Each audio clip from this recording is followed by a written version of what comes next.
এখানে আরেকজন সম্মানিত অতিথি বসে আছেন ডাক্তার শহীদুল আলম। 2018 সালে আমরা সবাই, আমি নিজে নিরাপদ সড়ক আন্দোলনে অংশগ্রহণ করেছি। 2018 সালের 5 আগস্ট শুধুমাত্র আল জাজিরা টেলিভিশনের একটি লাইভ প্রোগ্রামে বক্তব্য দেওয়ার কারণে ওনাকে গ্রেপ্তার করা হয়েছে। গ্রেপ্তার খুবই স্বাভাবিক ঘটনা, এটি হতে পারে অভিযোগ থাকলে, কিন্তু গ্রেপ্তার করে ওনাকে যে পরিমাণ রক্তাক্ত করা হয়েছিল সেই রক্তাক্ত জামা পরিবর্তন করে ওনাকে কোর্টে হাজির করা হয়েছিল। আমরা কেউ কিন্তু ভুলে যাইনি। সেরকম প্যাসিবাদ আসলে বাংলাদেশে কায়েম হয়েছিল এবং সেই প্যাসিবাদ বিলুপ্ত হয়েছিল 5 আগস্টের ছাত্র জনতার গণ অভ্যুত্থানের মাধ্যমে। আমরা যেটি লক্ষ্য করলাম সেটি হচ্ছে, আমি কিছুদিন আগে বাংলাদেশের ঝিনাইদহ জেলার শোলকুপাতে গিয়েছিলাম। সেখানে আমাদের সাংগঠনিক কাজে আমরা যতগুলো জেলায় যাচ্ছি, সেখানে যারা জুলাই এবং আগস্টে যারা শহীদ হয়েছেন তাদের কবর জিয়ারত করার আমরা চেষ্টা করছিলাম। সেখানে আমরা একজনের বাড়িতে গিয়েছিলাম এই 15 দিন আগে। ওনার নাম হচ্ছে মেহেদি হাসান তমাল। তার বাবা মা আমাদেরকে বলেছে এই গত 3 মাসে এখনো পর্যন্ত ঢাকা থেকে বা এই জেলা থেকে কেউ তার ছেলের কোনো খবর নেয়নি। ইভেন আমরা জাতীয়তাবাদী ছাত্র দলও আমি যাওয়ার আগ পর্যন্ত কেউ আসলে খবর নেয়নি। সুতরাং যারা জুলাই এবং আগস্টে হত্যাকাণ্ডের শিকার হয়েছে তাদের পরিবার বা আত্মীয় স্বজনকে যে সরকারের পক্ষ থেকে যে ধরনের তদারকি করা দরকার অথবা ক্ষতিপূরণ দেওয়া দরকার, সেটি কিন্তু একদমই হয়নি।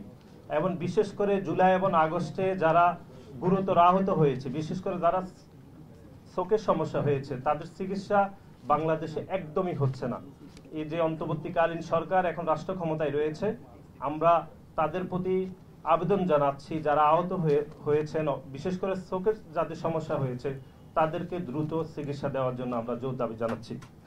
এবং একই সাথে আমরা দেখেছি এখানে বেসরকারি বিশ্ববিদ্যালয়, বিশেষ করে যেহেতু আমি ঢাকা বিশ্ববিদ্যালয়ের শিক্ষার্থী, ঢাকা বিশ্ববিদ্যালয় যখন 16-17 তারিখে একদম বন্ধ হয়ে গেছে বাংলাদেশের অন্য আবাসিক বিশ্ববিদ্যালয় বা পাবলিক বিশ্ববিদ্যালয়গুলো, তার পরবর্তী সময় থেকে বাংলাদেশের প্রাইভেট বিশ্ববিদ্যালয়গুলো, তো বিশেষ করে রামপুরা থেকে উত্তরা পর্যন্ত বা এর বাহিরে, এর নেতৃত্ব বাংলাদেশে যেরকম অভূতপূর্বভাবে বেসরকারি বিশ্ববিদ্যালয়ের শিক্ষার্থীরা দিয়েছেন, এটি বাংলাদেশের হাজার বছর ধরে বাংলাদেশের মানুষ, বাংলাদেশের সাধারণ শিক্ষার্থীরা তাদের এই ত্যাগ, তাদের এই নেতৃত্ব বিশেষভাবে মনে রাখবে।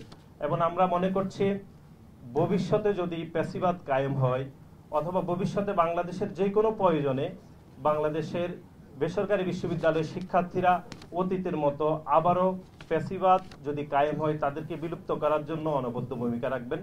এবং পরিশেষে আমি বাংলাদেশ জাতীয়তাবাদী দলের ভারপ্রাপ্ত চেয়ারম্যান জনাব তারেক রহমান এই আন্দোলনে আপনারা জানেন ভূমিকা রেখেছিলেন, কিন্তু আমাদের দলের পক্ষ থেকে বা আমাদের পক্ষ থেকে আমরা কিন্তু কোনো ক্রেডিট অথবা আমরা অবদানের কথা আমাদের দলের পক্ষ থেকে বলা হয়নি। কিন্তু একটি বিষয়ে আপনাদেরকে স্মরণ করে দিতে চাই, সেটি হচ্ছে জুলাই এবং আগস্টে যতজন ছাত্র জনতা হত্যাকাণ্ডের শিকার হয়েছে তার মধ্যে একটি ট্র্যাক হচ্ছে, সেটি হচ্ছে যেমন সাইদ, ওয়াসিম, মুগ্ধ, এই 3 জনকে দিয়ে আমরা স্লোগান দিচ্ছি। কিন্তু আপনারা দেখেছেন যে ওয়াসিম বাংলাদেশ জাতীয়তাবাদী ছাত্র দলের আমাদের চট্টগ্রাম কলেজের আমাদের কনভেনিং কমিটির সদস্য। বাকি 2 জনকে দিয়ে বা 2 জনকে জীবনী নিয়ে বাংলাদেশের পাঠ্যপুস্তকগুলোতে আগামী বছর থেকে তাদের জীবনী পড়ানো হবে বা তাদের যে ত্যাগ সেটি দেওয়া হবে, কিন্তু ওয়াসিমের জীবনীটি সেখানে স্কিপ করা হয়েছে। এতে করে নতুন কোনো বৈষম্য তৈরি হচ্ছে কিনা অথবা ওয়াসিম একটি রাজনৈতিক দলের কর্মী হওয়ার কারণে তার নামটি বাদ যাচ্ছে কিনা সে বিষয়টি সচেতনভাবে আপনারা সজাগ থাকবেন বলে আমি আপনাদের প্রতি বিনীত অনুরোধ করে আমি আমার বক্তব্য শেষ করছি। সবাইকে ধন্যবাদ জানাচ্ছি। আসসালামু আলাইকুম।